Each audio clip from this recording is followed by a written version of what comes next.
سلام دوستای عزیز، به یکی دیگه از برنامه‌های آشپزی با ویدا خوش اومدین. توی این ویدیو طرز تهیه 4 مدل حمص رو براتون آماده کردم. امیدوارم که خوشتون بیاد. حمص یک پیش‌غذایی کامل و مقوی عربی هست که بسیار ساده تهیه میشه.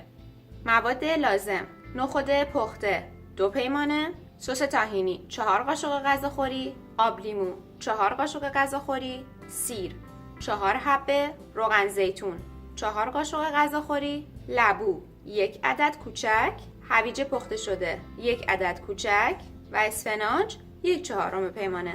اولین مدل حمص ساده هست که برای این کار 1/2 پیمانه نخود رو به همراه 1 قاشق غذاخوری آب لیمو، روغن زیتون، سس طحینی، 1 حبه سیر و مقداری نمک و فلفل داخل دستگاه غذاساز میریزم و خوب اون رو میکس میکنم تا انسجام اون همونطوری که در تصویر میبینید باشه. دومین مدل حمص لبو هست. همونطور که میدونید لبو سرشار از خاصیت بتا کاروتن زیادی داره و جزء اون دسته از سبزیجاتی هست که بهتره سعی کنید اون رو بیشتر در سبد غذاییتون جای بدین. همه مواد رو به همراه لبو داخل دستگاه غذاساز میریزم و خوب اونها رو با هم ترکیب میکنم.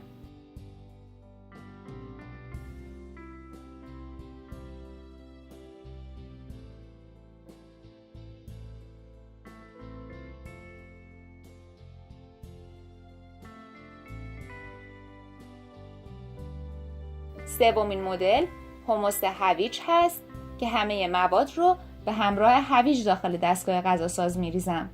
همونطور که از نزدیک ملاحظه میکنید بافت حمصتون باید به این شکل باشه.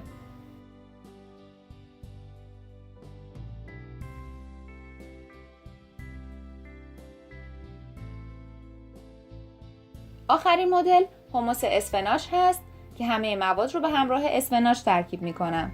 شما میتونید خلاقیت داشته باشید، از کدو حلوایی، از گوجه خشک شده و یا هر ترکیب دیگه‌ای که دوست دارید با ترکیبات حمص ساده مخلوط کنید و یک پیش‌غذای بسیار خوشمزه برای خودتون تهیه کنید. به خصوص اگر بخواید سفره رنگی بچینین که مهموناتون رو به وجد بیارین، این تنوع حمص ها گزینه بسیار خوبی هستند.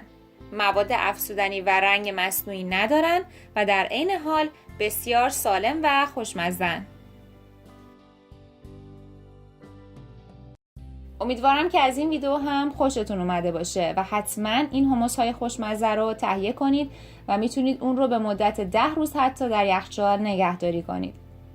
خوشحال میشم که این ویدیوها رو لایک کنید، به اشتراک بذارید و فراموش نکنید که حتما سابسکرایب کنید.